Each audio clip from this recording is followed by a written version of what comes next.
दिनांक 25 अक्टूबर को मरवल ग्रुप ग्राम पंचायत में ग्राम सभा का आयोजन हुआ। इस ग्राम सभा की शुरुआत दीप प्रज्वलन से हुई। उसके बाद उपस्थित सभी मेहमानों का स्वागत के साथ ग्राम सभा की शुरुआत की गई। ग्राम सभा में कई अधिकारी सहित कई विभाग के लोग उपस्थित रहे। विभाग के उपस्थित लोगों ने आधी अधूरी जानकारी ग्रामजनों को दी। कहने को तो ये पंचायती राज्य ग्राम सभा थी, किंतु ये ग्राम सभा सिर्फ रखरखाव के लिए आयोजित हुई, यह कहे तो कोई गलत नहीं होगा। हम ऐसा इसलिए कह रहे हैं कि ग्रामजनों की समस्या का निवारण इस ग्राम सभा से होना लगभग नामुमकिन लग रहा है। इसकी वजह यह है कि ग्रामजनों की समस्या का जवाब देने के लिए अधिकारी उपस्थित नहीं थे। बड़ी संख्या में लोग उपस्थित होकर कई मुद्दों को प्रशासन के समक्ष पहुंचाना चाहते थे, लेकिन आधिकारिक तौर पर जवाब देने वाला कोई नहीं मौजूद था। ग्राम सभा में यूथ एक्शन फोर्स के प्रमुख उमेश पटेल ने भी कई अहम मुद्दों का जिक्र किया। उमेश पटेल ने ग्राम सभा में ग्रामजनों की समस्या को भी उपस्थित लोगों के सामने अवगत कराया, लेकिन उमेश पटेल भी इस ग्राम सभा से खुश नजर नहीं आए, क्योंकि उमेश पटेल के सवालों का जवाब देने के लिए अधिकारी उपस्थित नहीं थे। ग्राम सभा में उमेश पटेल ने एजुकेशन, पेंशन योजना, हेल्थ विभाग के आयुष्मान योजना और स्कॉलरशिप जैसे मुद्दे सहित डिमोलिशन जैसे मुद्दों की चर्चा की।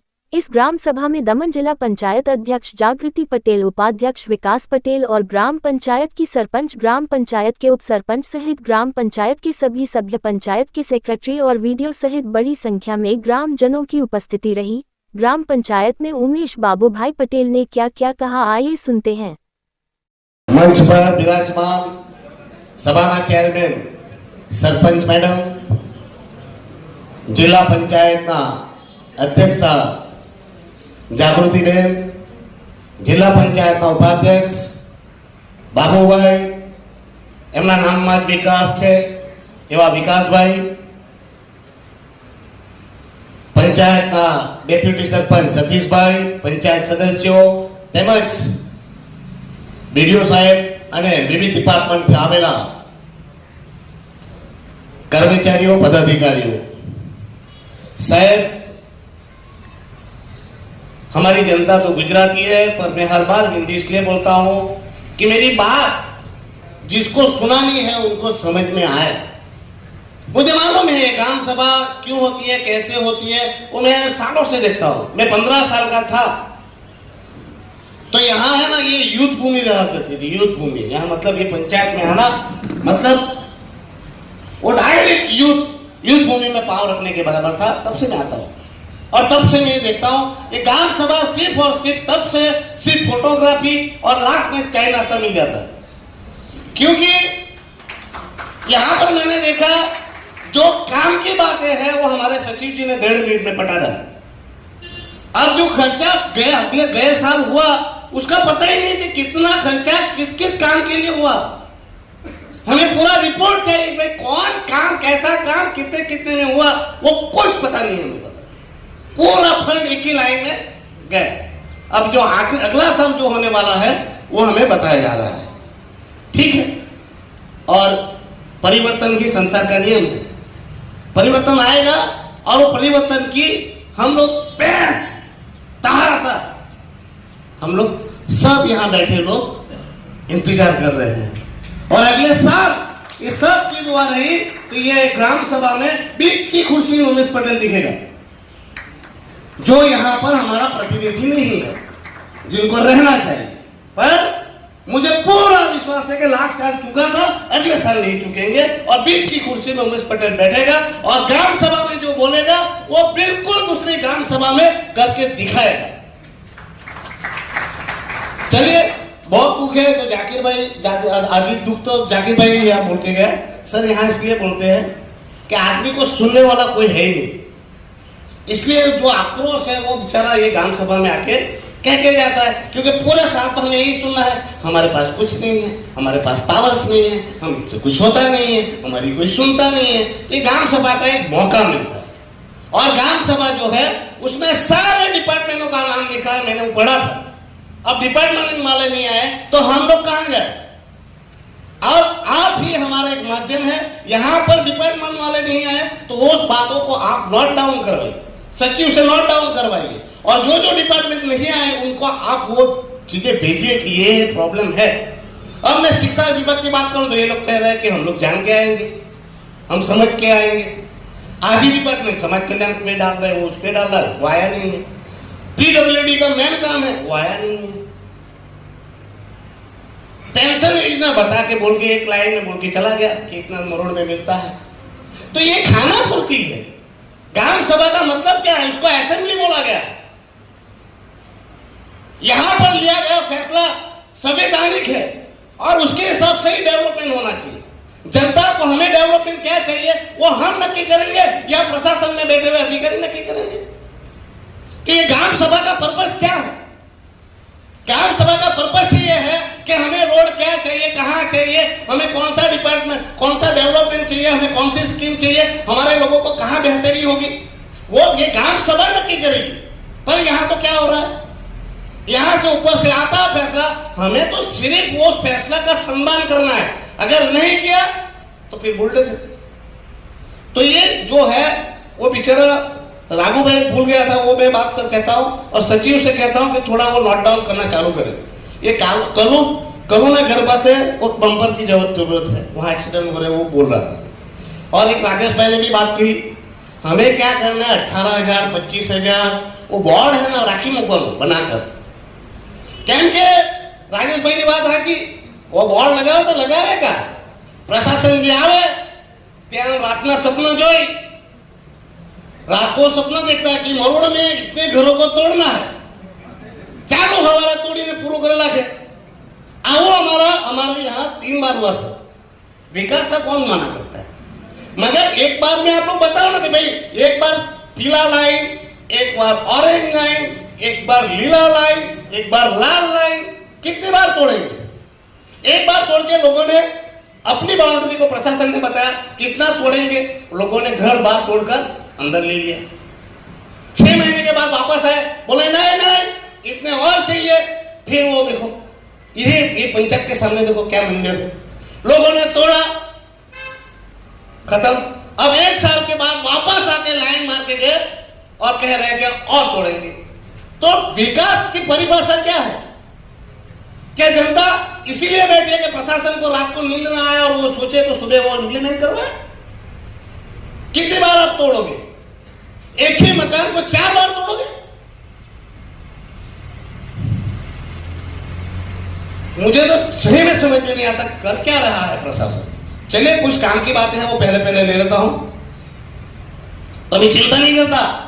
हमरी બધા સાંભળીને જાજો, કારણ કે આપણું સર્વનાશ છે એટલે થયા કરે કે આગળની ખુરશી ખાલી હતી જોઈ, કેમ કે આપણે પછાડી બેહવાની આદત, ઘરે જઈને બોલવાની આદત, બોલતા હે તો પેલો ભાઈ વાંચીને ગયો ને બોલો। ये कुछ ठहराव लेने हैं सर, जिसके लिए मैं लड़ रहा हूं। पहला ठहराव है टोरंट पावर जो दमन में आया है, उस दिन से सर हमारे प्रदेश की हालत बहुत खराब है और हम सब चाहते हैं कि टोरंट पावर का जो कॉन्ट्रैक्ट है वो तुरंत प्रकार से कैंसिल किया जाए और इस ग्राम सभा में वो ठराव को पास किया जाए। भाई कैंसिल करवानो कि नहीं करवानो, रेजोल्यूशन ले लेना। दूसरा सर, विकास के लिए हमने कहा मना किया? ये कोस्ट गार्ड आया ना तो हमारा बलवाड़ा गांव और ये मरोड़ पंचायत ने उनको लैंड दी, लैंड ही नहीं दी, आज तक उसके पैसे नहीं मिले। तीसरी बात, कोस्ट गार्ड के हर एक व्यक्ति के पास रहने के लिए मकान नहीं था, हम लोगों ने हमारे घर में रखा, पूरा मान और सम्मान दिया।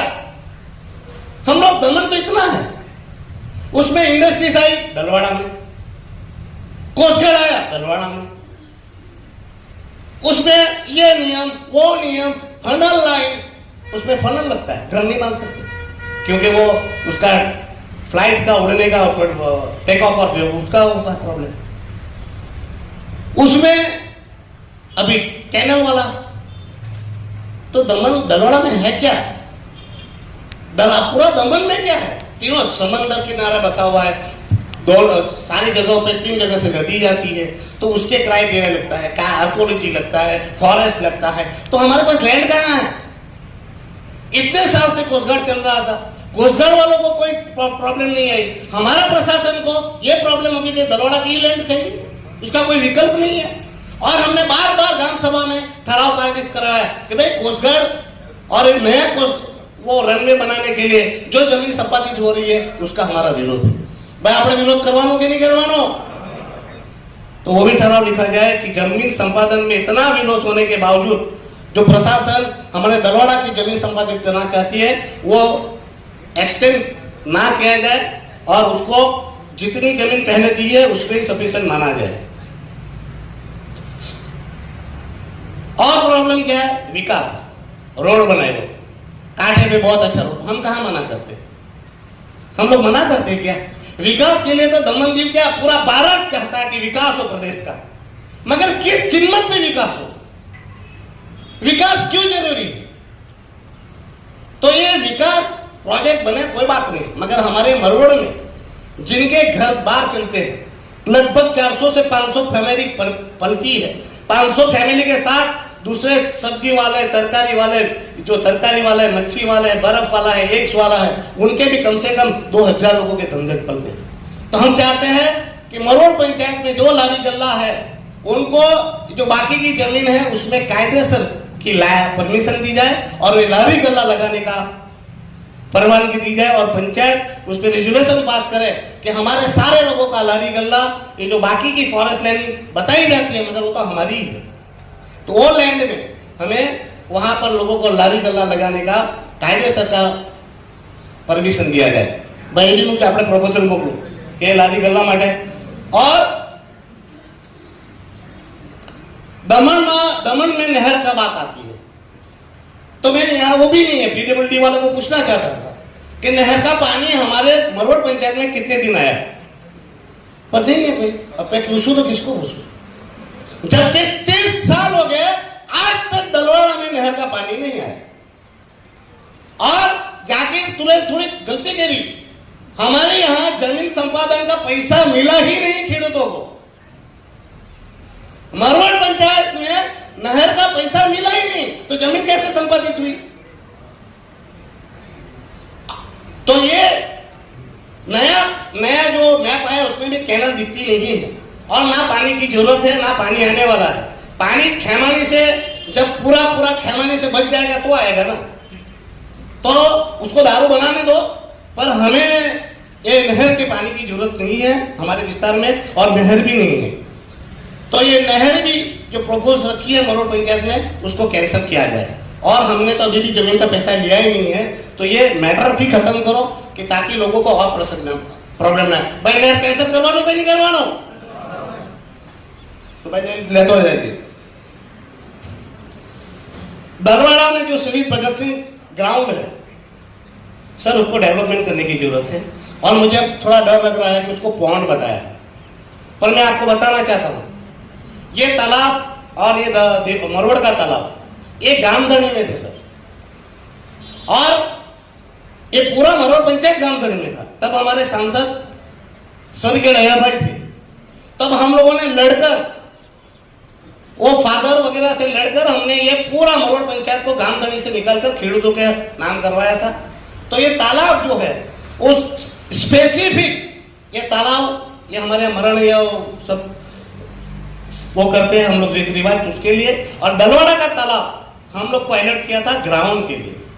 तो सर वो अभी मुझे डर लग रहा है, तो आज वो भी रेजुलेशन पास किया जाए कि वो तालाब ही रखा जाए और तालाब में क्रिकेट ग्राउंड का डेवलपमेंट किया जाए, तो वो भी ठराव पास किया जाए। भाई पर ग्राउंड बनाओ कि नहीं बनाओ?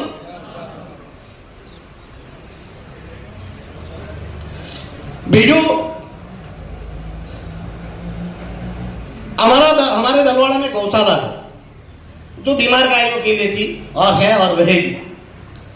उसमें भी मेरे पे तो केस हुआ कि गाय गौशाला क्यों चलाता है, जबकि यहाँ पर एक टेंडरिंग हुआ था। फिर भी मैं वहां चाहता हूँ कि वहां पर हमारे बीडीओ साहब थे मकवाना साहब, उन्होंने कुछ शेड बनवाया था। तभी भी मैंने कहा था कि ये लकड़ी का शेड नहीं चलेगा क्योंकि लकड़ी जो है वो सड़ जाती है, और आज वो लाखों रुपया खर्च करने के बाद आधा शेड गिर गया है जिसमें 100 से ज्यादा गाय इस साइड बांधी जाती है। तो शेड कभी भी गिर सकता है। आपसे अनुरोध है कि तुरंत से तुरंत वहां के इंस्पेक्शन किया जाए और वो गौशाला का शेड कहा तो रिपेयर किया जाए, कहा तो उसको तोड़ के बाहर निकाल दिया जाए, नहीं तो कल को गौ माता मरेगी उसका जिम्मेवार हम नहीं होंगे। उसके लिए प्रशासन को सोचने की जरूरत है और वो गौशाला का जो सेट है उसको तुरंत प्रभाव से वहां किया जाए। गौशाला में 5 साल तक वहां काम करने वाले कर्मचारियों को पगार मिलता था, वो बंद हो गया है। तो मैं चाहता हूं कि वो भी वहां के कर्मचारियों को पगार पंचायत दे। और हैंडीकैप वाला भी मैटर पूछना था, अब किसको पूछूं? मुझे समझ में नहीं आता है कि आपको जो भी पूछना है पूछ लीजिए, हम लोग पॉइंट नोट डाउन कर ही रहे हैं। हम लोग वही कर रहा हूं। ये विकलांग का जो है वो पहले 40% पर सर मिलता था, आज 80% हो गया। हमारे नेता में हलपति है, उसका माँ बाप भी नहीं है। रामू ने गिरी बाजू में से बुलाओ, खबर अपन साइकिल वाला, उसका माँ बाप भी नहीं है। अब उस बच्चे को पूरी तरह से विकलांग, फिर भी वो 40% जो बन गया 80% हो गया, तो उसमें वो नहीं आ रहा है। तो विकलांग लोगों को स्कीम जो पहले थी वही स्कीम को रखा जाए। इतने सारे तो है नहीं। अब हैंडीकैप को आप अगर 1000-2000 रुपये देते हो तो इसमें प्रॉब्लम क्या है? तो हम ये कह रहे हैं कि विकलांगों का जो है वो स्कीम फिर से बहाल की है, और वो 40% वाला है। मैं तो कहता हूँ कि थोड़ा भी विकलांगता है तो उनको मिलना चाहिए। और इसमें भी नया राय है, 18 साल के ऊपर है तो ही उसको विकलांगता का वो दर्जा मिलेगा, उसको पेंशन मिलेगा। तो ये कहना है कि 18 साल मतलब वो गरीब नीचे का बच्चा है, 5 साल से 18 साल का, उसको क्या करना चाहिए? वो भीख मांगेगा, उसको भीख मांगना चाहिए।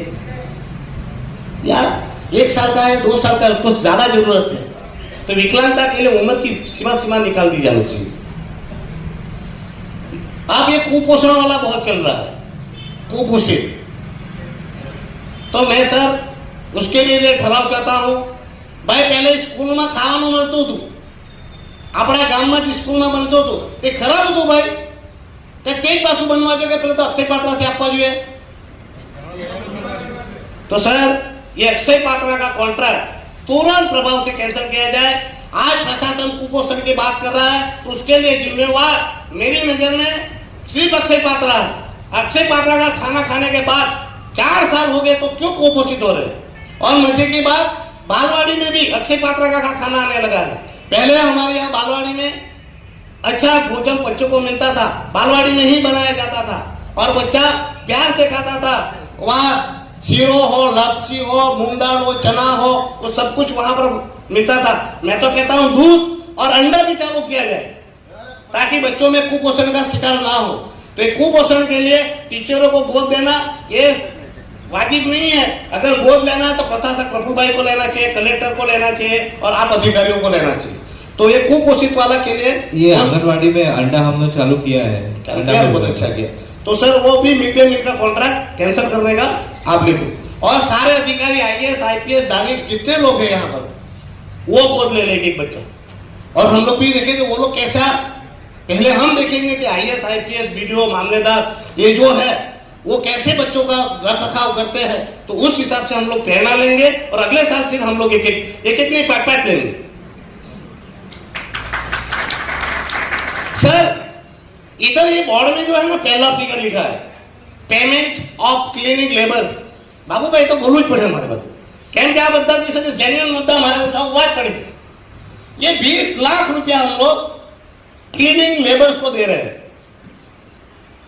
एक तरफ हमारे प्रशासन ने हमसे कचरा का पैसा वसूलना चालू किया 365 रुपए के हिसाब से, टैक्सी अलग, कचरे का पैसा अलग, उसमें कॉमर्शियल वगैरह अलग। अब वो एजेंसी क्या करती है आप बताइए मुझे, क्या करती है? ट्रैक्टर हमारे, सामान हमारा, और कचरा उठाने के लिए 5 आदमी लेके वो हमारे ट्रैक्टर में सिर्फ ड्राइवर रखा है। तो एजेंसी का कॉन्ट्रैक्ट कैंसिल करना चाहिए कि नहीं करना चाहिए? तो ड्राइवर के लिए हम लोग 25 लाख रुपए देंगे उनको, क्यों देंगे भाई? 20 लाख रुपए तो अलग से हम लोग भरी रहे।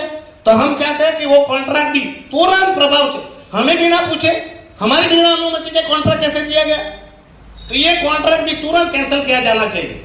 और कचरा उठाने का काम पंचायत करेगी, पंचायत के हाथ में, पंचायत को कचरा भी नहीं उठाना है और सफाई हमें ही करनी है और 20 लाख रुपया हम ही कर देंगे। 20 लाख उसके बाद भी कचरा पैसा अलग आपनो पड़े ते छतांय 20 लाख रुपया पास આપણે કોણ આપવાનો कचरा साफ करवाने का। तो ये भी हम चाहते हैं कि कचरा का काम तो कम से कम इनको दो, दूसरा काम क्या बचा है, तो ये भी एजेंसी के पास कॉन्ट्रैक्ट कैंसिल होना चाहिए। सर दूसरी बात रूम वाली, क्योंकि ये हमारे खड़िया पंचायत का सबसे बहुत जलन मुद्दा है।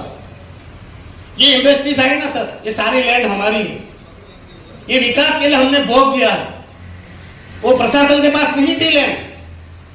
और रूम में हमने रूम बनाए, क्यों बनाई, क्योंकि वो कंपनी में काम करने वाले बंदों के पास रूम नहीं थी, रहने का आश्रय नहीं था।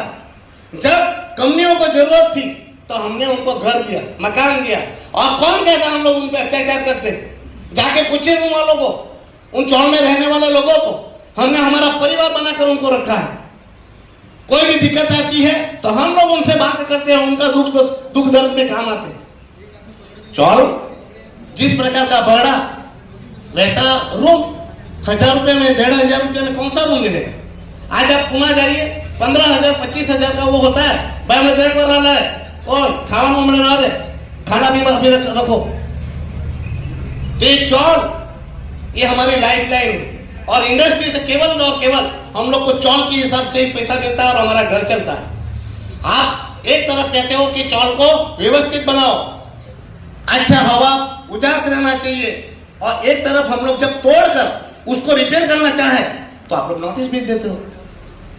तो क्या करेंगे सर, एक तरफ आप धमकी देते हो प्रशासन में वहां पर मीटिंग में बिठाकर कि रूम को अच्छा बनाओ, प्रकाश वाला बनाओ। अपने गांव में सनाए केवल लेकर चालू करे लाई, उसने तोड़कर अच्छा रूम बनाने की कोशिश की, तब तक तो वहां पर नोटिस। भाई ये तो है ना, अभी जो आउटलाइन डेवलपमेंट प्लान के तहत सब बंद किया था ना, इसलिए नोटिस ये सब हो रहा है। अभी वो खत्म हो जाएगा, उसके बाद हम लोग रिपेयर वगैरह उसके परमिशन बोल रहे हैं ना, पर सब वो तो डर डर कर अभी अटैक मर जाएगा, वो सुबह शाम दौड़ रहा है।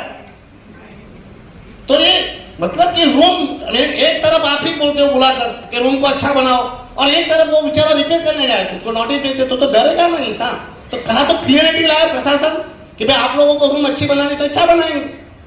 और मजे के बाद कचरा उठाते हैं, उसके लिए पैसा अलग, उसकी एजेंसी अलग, और सफाई हमें ही रखनी, पेनल्टी हमें ही देनी, वो थोड़ी चलेगा सर।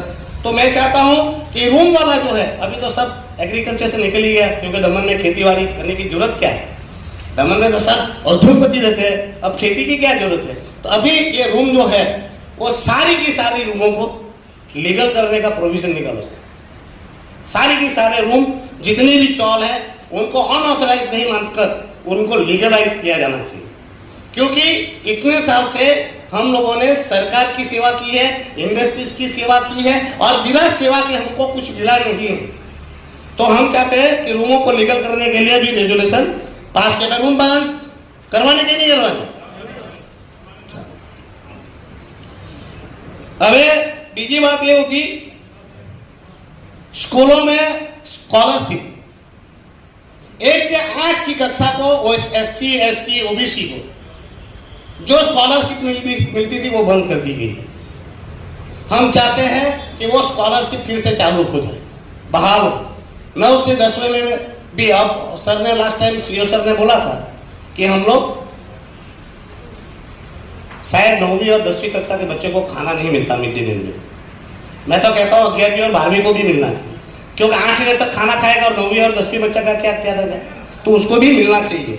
और स्कॉलरशिप जो बंद हुई है, जो प्रशासनिक अधिकारी दिल्ली से आती थी 50% और 50% हमारा प्रशासन देता था, अब दिल्ली नहीं दे रहा तो कम से कम प्रशासन को तो देना चाहिए।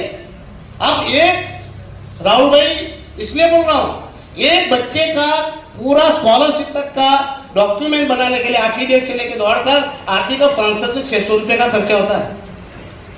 अब 5-7 साल से आप लोग एफिडेविट कराते जाते हो, वो लोग दौड़ते जाते हैं, और आखिरी में आप बोलते हो कि स्कॉलरशिप का पैसा नहीं है। हाँ? तो ये स्कॉलरशिप का जो है वो किया जाए। और दूसरी बात, आयुष्मान कार्ड, वो हेल्थ वाले भी आज इस बात आए, तो ये आयुष्मान कार्ड की भी बहुत बड़ी दुविधा है। आदमी लोग यहाँ पर आयुष्मान कार्ड के लिए में बेचारे रजिस्ट्रेशन भी करते हैं और काफी लोग चुप भी जाते हैं। क्योंकि दमन में हमारा जो प्रदेश है उसमें माइग्रेंट लोग बहुत ज्यादा है और वो सुबह शाम बेचारा 12 घंटा नहीं कभी कभी 24 घंटा भी ड्यूटी करता है, तो उनको टाइम सीमा पता नहीं रहती कि भाई जनवरी तक में ही रजिस्ट्रेशन कराना है। आफ्टर जनवरी जो रजिस्ट्रेशन नहीं करता मरोड़ हॉस्पिटल में इलाज नहीं मिलता।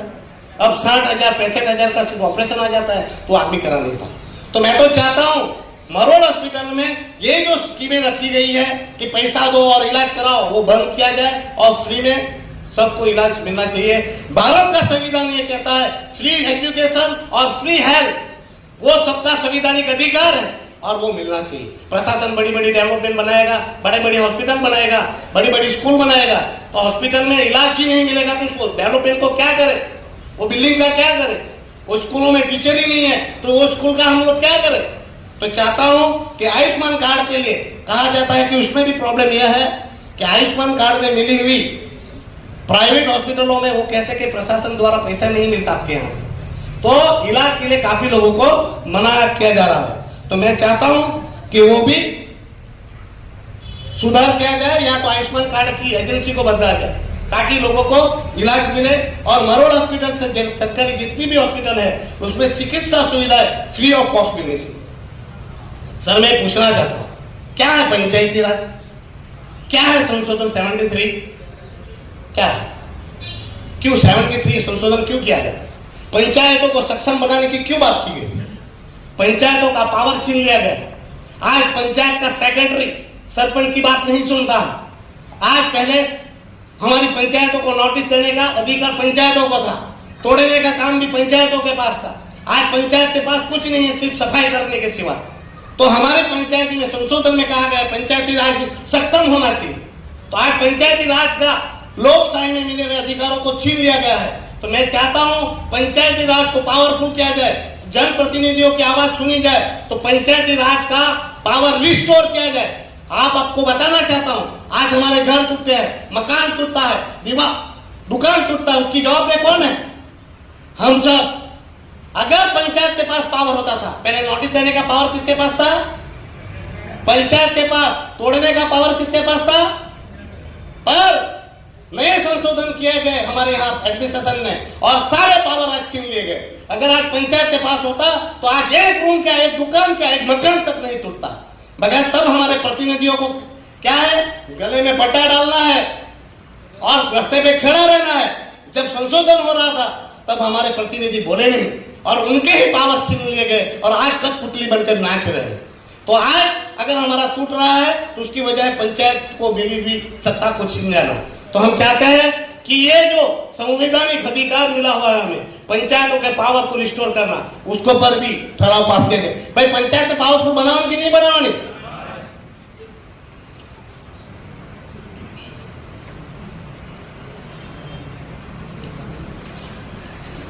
मुझे तो समझ में नहीं आता सरकार क्या है, सरकार कौन चलाता है, सरकार किसके लिए है?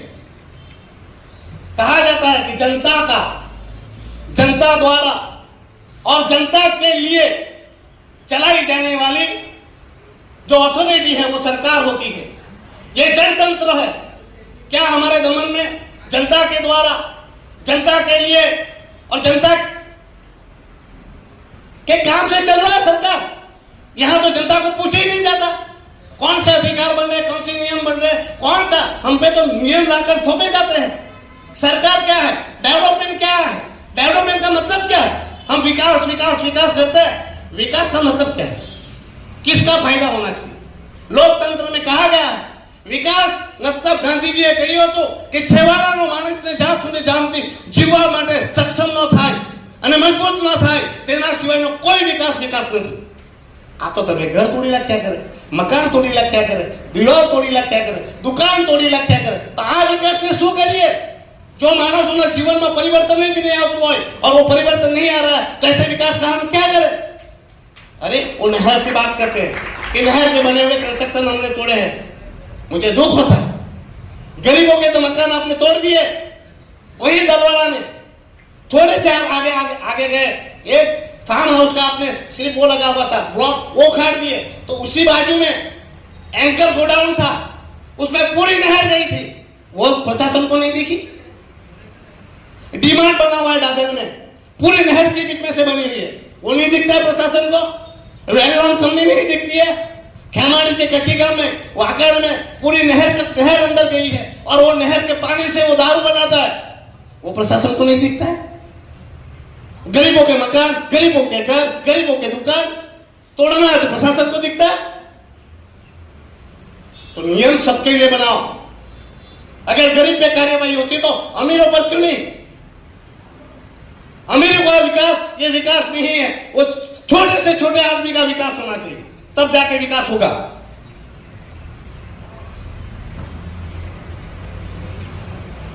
ये तानाशाही, इतनी तानाशाही। और ये अधिकारियों को कहना चाहता हूं कि भाई प्रशासक जी तो चले जाएंगे 4 महीने के बाद, जाए कि नहीं जाए, पर आप लोग तो यही रहने वाले, हम ही रहना है एक दूसरे के साथ, हम ही एक दूसरे के। अंग्रेज चले गए, ये क्या चीज है? मुझे बहुत सब कह रहे हैं अभी तू मत बोल, तुझे पासा होगा। मैं ये वापस कह रहा हूं मंच से, इन अधिकारियों को सुन लो। मैं पासा बासा से डरने वाला इंसान नहीं हूं, और ये प्रफुल्ल भाई पटेल कोई हमारे भाग्य विधाता नहीं है। मेरा भाग्य विधाता मेरा भगवान श्री कृष्ण, मेरा राम ऊपर बैठा हुआ है।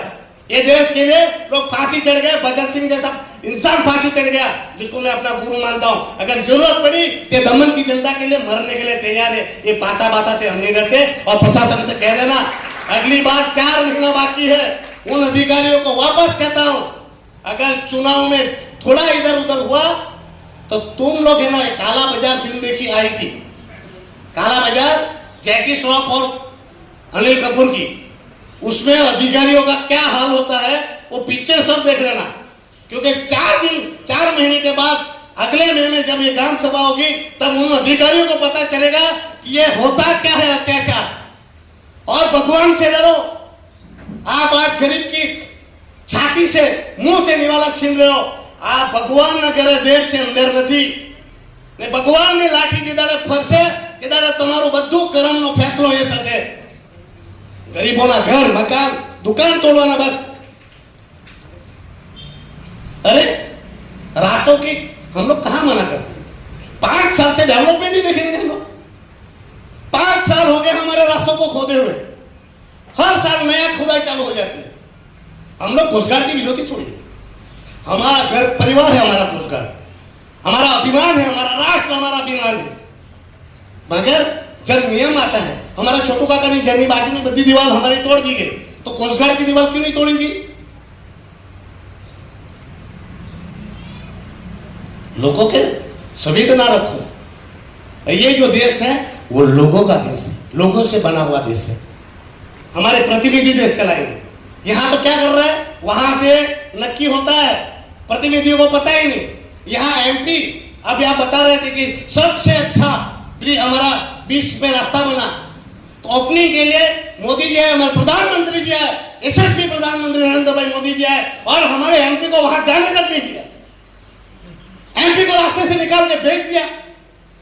यह है लोकतंत्र। यह परिभाषा हमारे यहां बना दी गई है। भाई वापस कह रहा हूं, हाउस टैक्स में जो जोड़ा गया है, हाउस टैक्स का सर मतलब आप मुझसे अच्छा जानते हैं। हाउस टैक्स में ही कचरे की सफाई आ जाती है, ड्रेनेज क्लीनिंग उसमें ही आ जाती है, तो बाकी की फिर से हमें कचरे का पैसा क्यों भरना है? ये जो अभी सॉलिड वेस्ट मैनेजमेंट की जो नए बायलॉज बने हैं उसमें हम लोग ने बस यूजर चार्जेस के तहत हम लोग ने लिए समझ, बाकी जो टैक्स वैक्स है वो अलग है, ये एडिशनल चार्जेस है वो। वही तो सर कह रहा हूँ, क्योंकि पंचायत का ही काम, अब तो स्ट्रीट लाइट का भी पैसा हमसे ही वसूलना है। और मैंने यहाँ देखा अब टोरेंट पावर को दे दिया, फिर भी हम लोग फिक्सचर्स वगैरह हम ही खर्चा करेंगे। अब टोरेंट इनको एजेंसी को दे दिया, फिर भी उनके टेलर का खर्चा हम देंगे, लेबर का खर्चा हम देंगे, उनके इक्विपमेंट खराब होगा तो हम बंद देंगे। सर ये एजेंसी वाला तो तुरंत बंद करो बाबू, आ वस्तु लेवा जेवू છે। આપણી પંચાયત અને જિલ્લા પંચાયત પાસે આટલો પાવર તો હોવો જ, कम से कम कचराની सफाई तो આપણે કરીએ, खाली ड्राइवर रख लेने से क्या एजेंसी को पूरा पैसा दे देना चाहिए? तो इसके लिए खास करके बोलना चाहिए सर। चलो मैं अपना 2 फेरा तो कंप्लीट हो गया, फिर भी ये तालाब वाला मैंने देखा कि 25 लाख का कायाकल्प होगी कि कौन सा तालाब है और कायाकल्प में क्या करना है, वो यहाँ पर क्लियर नहीं है। तो वो भी हमें क्लियर चाहिए, क्योंकि पैसा हमारा है, तो ये पैसे का कहाँ यूटिलाइज करना है, कैसे तालाब। नहीं तो फिर हमारे यहाँ दलवाड़ा में सत्य सागर खोद दिया गया, मिट्टी भी खोद के ले गए और तालाब का मिट्टी भी बेच दिया, और ये खोदने का पैसा तो नहीं जा रहा है। अगर ऐसा है तो तालाब खोदने के लिए टेंडर करो, तो वो पैसा विकास राशि का पैसा भी बचेगा और इनकम भी बढ़ेगी, क्योंकि यहाँ दमन में मिट्टी नहीं मिलती है। तो मिट्टी खोदने के लिए भी पैसा दो और कहीं डालने के लिए भी पैसा दो, उससे डबल खर्चा होता है। मैं चाहता हूँ वो पैसा भी बचे और डबल इनकम भी हो, तो वो भी देख लिया जाए। और आप सबको यहाँ आए, इतने सारे ठहराव लिए, उसके लिए आप सब आए, उसके लिए तहे दिल से आभार। यहाँ आप अधिकारी आए, मेरी बातें सुने, इसके लिए आपका आभार। पर सर वापस कह रहा हूँ, ग्राम सभा में मुझे दुख इस बात का बार बार रहा है, आप में फिर भी मैं कह रहा हूँ, ग्राम सभा में अगली गई ग्राम सभा में कितने ठहराव पास हुए थे, कितने काम हुआ, आज तक वाचन नहीं हुआ, जबकि होना चाहिए था कि हमने लास्ट ग्राम सभा में कितने रिजोल्यूशन दिए और कितना रिजोल्यूशन पे काम हुआ। हमें तो पता ही नहीं चलता कि हम लोगों ने ग्राम सभा में आते हैं। मैं तो हर बार इसलिए आता हूँ, कम से कम कोई नहीं बोल रहा तो मैं अपनी बात तो जनता तक पहुंचाऊं, तो इसीलिए आता हूँ। और जनता से भी विनती करता हूँ कि भाई आप सब अपनी समस्याओं के लिए डरे नहीं, बोले भाई मौत तो एक दिवस आवानी, तमे मरवाना, मैं भी मरवाऊं, भगवान भी मरी नहीं जी गया, ભગવાનની મરજી સિવાય માથાનો વાળ વાંકો નહીં થાય તો આપણે ગભરાવાની જરૂર નહીં મળે। અને મારે પાસા થાય કે બાસા થાય તમારે ગભરાવાની જરૂર નહીં મળે, સમજી ગયા। લોકોએ કુરબાની આપવી પડે, આપણા હક અને અધિકાર માટે લડવું પડે। उम्मीद रखिए कि दमन जनता जागेगी और अपने हक के लिए खड़े रहेगी। और ग्राम सभा आखिरी बार नहीं हो, अगली बार हो तो आप सब इससे भी ज्यादा संख्या में आए। आप लोगों ने सुना, उसके लिए आपका तहे दिल